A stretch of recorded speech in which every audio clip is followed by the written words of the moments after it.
Aprendió a dormir con hambre, pero jamás sin esperanza. Su historia te romperá. Hay heridas que no sangran, pero se escuchan cuando el mundo queda en silencio. Hay estómagos que aprendieron más rápido el rugido del vacío que el sabor del pan. Hay infancias que no tuvieron cuna sino resistencia. Hay pequeños que no jugaron a soñar, jugaron a sobrevivir. Esta no es la historia de una caída. Es la historia de alguien que nunca tuvo dónde pararse, y aún así siguió de pie. Un relato donde el hambre fue maestra, la soledad compañía, y la esperanza, el único milagro permitido. Algunos nacen protegidos por abrazos, otros nacen protegidos por la fuerza que les toca crear solos. Y hoy, yo, don Antonio, les voy a contar una historia inspirada en hechos reales, una de esas que no se olvidan, una de esas que te rompen antes de enseñarte a ser más fuerte. Me llamo don Antonio, y antes de contar historias las viví. Lo que vas a escuchar no salió de un libro, no nació de un guión acomodado, viene de la realidad cruda, esa que no tiene filtros ni misericordia. Esta es la historia de Mateo Salgado, un nombre que poca gente recuerda, pero que el destino nunca pudo borrar. Lo conocí en un lugar donde el sol parecía cansado de iluminar, y las noches se sentaban demasiado tiempo sobre los techos humildes de lámina. Un sitio donde la esperanza no se pierde, pero se esconde, donde se aprende a reír bajito, para no gastar la alegría de golpe. Mateo no nació en brazos de la abundancia, ni siquiera en los de la calma. Llegó al mundo con las manos vacías, y aún así, desde pequeño cargó más peso que cualquier adulto. Su infancia no olía a pan recién hecho. Olía a paciencia. No sonaba a cuentos antes de dormir. Sonaba al hambre haciendo preguntas en el estómago. Dicen que algunos llegan a la vida con estrella. Mateo llegó con resistencia, y aun cuando todo parecía insuficiente, en sus ojos había un brillo difícil de explicar. Como si su alma supiera que sobrevivir no era el final, era solo el comienzo de algo que aún nadie podía imaginar. A veces la vida te da un pequeño respiro, no para premiarte, sino para prepararte. Era temprano. El sol aún no decidía si salir por completo cuando Mateo abrió los ojos sobre el colchón delgado que compartía con el silencio. La casa era humilde, de paredes cansadas, pero allí no faltaba algo esencial: costumbres, rutinas sencillas que parecían normales, hasta que la vida las arrebató. Cada mañana, Mateo salía al pequeño patio y hacía lo mismo. Estiraba los dedos, respiraba profundo, y miraba la taza vieja donde a veces aparecían 2 monedas que su madre dejaba antes de irse a trabajar. No ese día. ¿Mamá?, preguntó en voz baja como quien no quiere despertar a la ausencia. No hubo respuesta, solo el sonido de sus propios pasos sobre la tierra apretada. Él ya sabía lo que el silencio significaba. Aún así repitió el ritual. Tomó la taza, sopló dentro como si el polvo fuera leche tibia, y fingió una sonrisa pequeña. Esa era su forma de engañar al mundo, o tal vez, de protegerse de él.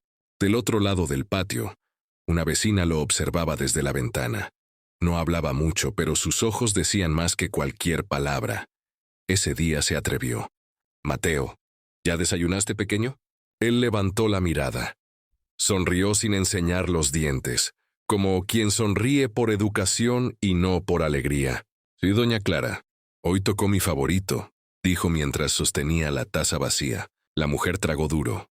Él no lo sabía, pero el hambre también se escucha cuando alguien intenta esconderla. Mateo caminó hacia la puerta con la misma determinación de siempre, esa que aprendió antes que las tablas de multiplicar. No caminaba derrotado, caminaba ocupado resistiendo. No era un pequeño triste, era un pequeño entrenado por la vida.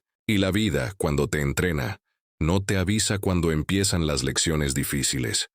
Solo las da. Ese día, sin saberlo, Mateo estaba viviendo la última página del antes.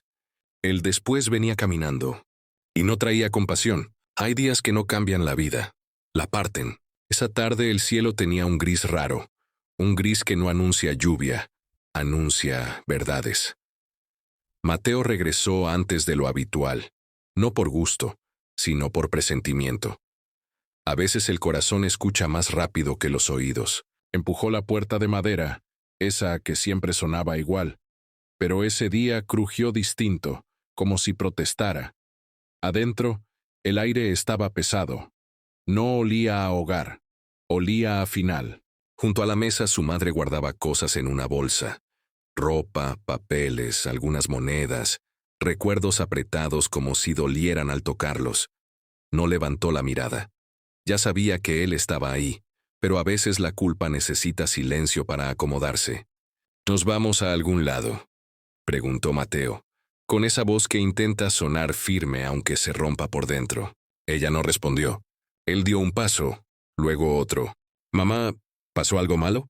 El susurro quedó suspendido en el aire, temblando como una vela que no sabe si la soplarán o la encenderán más. Finalmente ella habló, pero no con palabras que abrazan, sino con palabras que empujan. «Tienes que entender, Mateo. No hay suficiente para los dos». No gritó. No hizo falta. Hay frases que no necesitan volumen para devastar. El pequeño tragó saliva. No lloró.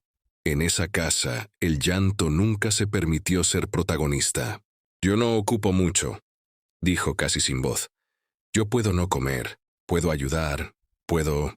Ella giró, y lo que vino fue peor que un grito. Una mirada rendida, cansada, partida. «¿No lo entiendes?». Y claro que lo entendía. Lo que no comprendía era por qué siempre tocaba entender lo que dolía. Afuera, el viento decidió moverse, como si la escena necesitara música ajena. Él se quedó inmóvil, mientras la realidad lo empujaba por dentro. Había presenciado ausencias antes, pero esta tenía rostro, tenía nombre, tenía abrazo del que venía. No hubo despedida larga. No hubo discurso, no hubo «te prometo volver», solo una bolsa que se cerró con un nudo, y un corazón que sintió el mismo nudo adentro. Ella caminó hacia la puerta. Se detuvo 2 segundos, quizás 3. Tiempo insuficiente para reparar nada, tiempo suficiente para recordarlo siempre. «Cuídate, Mateo». Y se fue. Los pasos se alejaron lentos, como si el destino no tuviera prisa en ser cruel. Y cuando por fin dejaron de escucharse, el silencio, que antes era costumbre, se volvió herida. Mateo no cayó de rodillas, no gritó, no maldijo.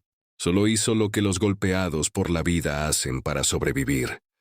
Respiró, como quien sigue, no como quien quiere. Hay heridas que duelen, y hay heridas que despiertan. Mateo no perdió la voz ese día. Lo que perdió fue algo más profundo, la inocencia, pero también ganó algo que todavía no sabía nombrar: determinación. No fue inmediato.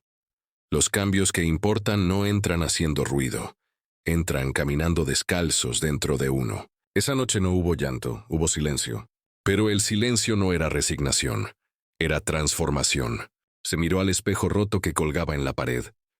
La mitad de su reflejo estaba partido.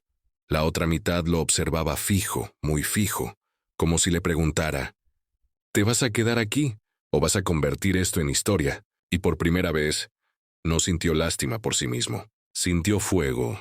El hambre, que antes era una sentencia, se volvió maestra. La ausencia, que antes era abandono, se volvió impulso. La soledad, que antes era sombra, se volvió compañera de entrenamiento. Don Antonio, que desde su ventana lo veía todo sin intervenir, entendió el momento exacto en que las personas dejan de ser víctimas del destino y empiezan a ser cicatrices con propósito. Porque hay un segundo, uno solo, en el que el dolor deja de sonar como derrota y empieza a sonar como llamado. Mateo lo sintió. No lo pensó, lo sintió. Cerró los puños no con rabia, sino con decisión. No dijo «¿por qué a mí?». Ese día aprendió a decir «¿para qué yo?». Y esa simple pregunta marcó el punto donde dejó de romperse y empezó a forjarse. Se levantó antes que el sol, no porque quisiera, sino porque entendió que el mundo no espera a los que se duelen.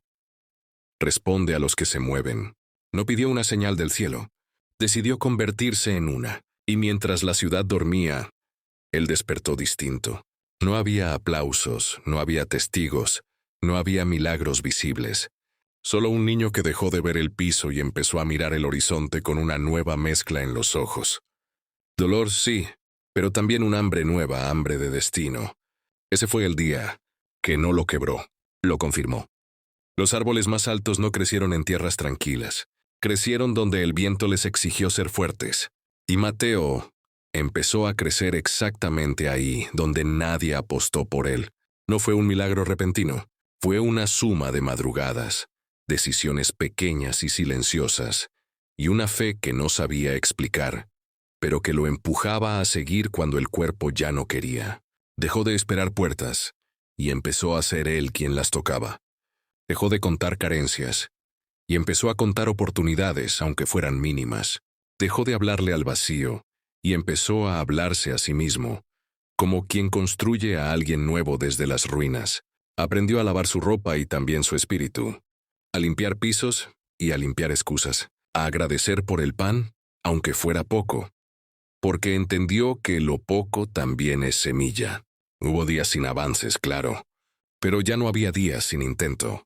La misma vida que parecía decirle, ríndete, empezó a mirarlo con respeto, porque el universo cambia con los que insisten, no con los que solo esperan. Y lentamente, casi sin notarlo, su espalda ya no cargaba resignación, cargaba propósito. Sus ojos ya no pedían compasión, inspiraban admiración. Su caminar ya no decía, qué difícil, decía, voy por más. No heredó alas, se las cosió él mismo. Y don Antonio, testigo silencioso de cada amanecer, lo comprendió. Hay personas que no vienen a ser salvadas. Vienen a ser un testimonio viviente de que incluso desde el piso se puede tocar el cielo. Mateo no cambió su pasado, pero cambió el final que el mundo había escrito para él. Y cuando por fin sonrió desde adentro, no fue porque todo estuviera arreglado. Fue porque él ya no estaba roto. Hay historias que no piden ser contadas, pero necesitan ser escuchadas. La de Mateo es una de ellas. Porque no es solo la historia de alguien que durmió sin certezas y despertó con hambre. Es la historia de cualquiera que ha sido subestimado, señalado, ignorado o quebrado por la vida y aún así decidió seguir. El mundo a veces confunde la fragilidad con debilidad, y no son lo mismo. Frágil es quien siente, quien llora, quien duda. Débil es quien se rinde. Mateo sintió, lloró, dudó, pero nunca se rindió. Muchos quieren éxito, pocos quieren resistencia. Muchos quieren llegar alto, pocos están dispuestos a vivir el proceso que rompe, pesa y transforma. La verdadera grandeza no nace del aplauso. Nace del silencio que nadie vio, de las noches sin audiencia, de las batallas que no se narran, de los intentos que no recibieron suerte, de las fuerzas que no recibieron ánimo. Y es que la vida recompensa diferente. A veces no devuelve lo que perdiste. A veces te da algo más grande que lo que jamás imaginaste. No siempre te sana quitándote el dolor. A veces te sana dándote propósito. No siempre te quita la caída. A veces te da fuerza en las piernas. Y no siempre te salva del desierto. A veces te enseña cómo caminar en él sin quebrarte. Eso fue Mateo, un pequeño que no pidió ser fuerte, pero la vida lo empujó a convertirse en uno. Y así, sin pedir permiso, sin reclamar atención, sin ruido, se transformó en la clase de adulto que el mundo necesita. Uno que sabe caer, pero sobre todo sabe levantarse. Porque si la vida nos rompe, también nos enseña a reconstruirnos. La vida puede dejarte sin nada, pero jamás puede quitarte lo que decides convertirte. Soy don Antonio, y estas son las historias que no vienen de los libros, sino del alma de quienes sobrevivieron a su propio destino. Gracias por acompañarme. Nos encontramos en la próxima historia.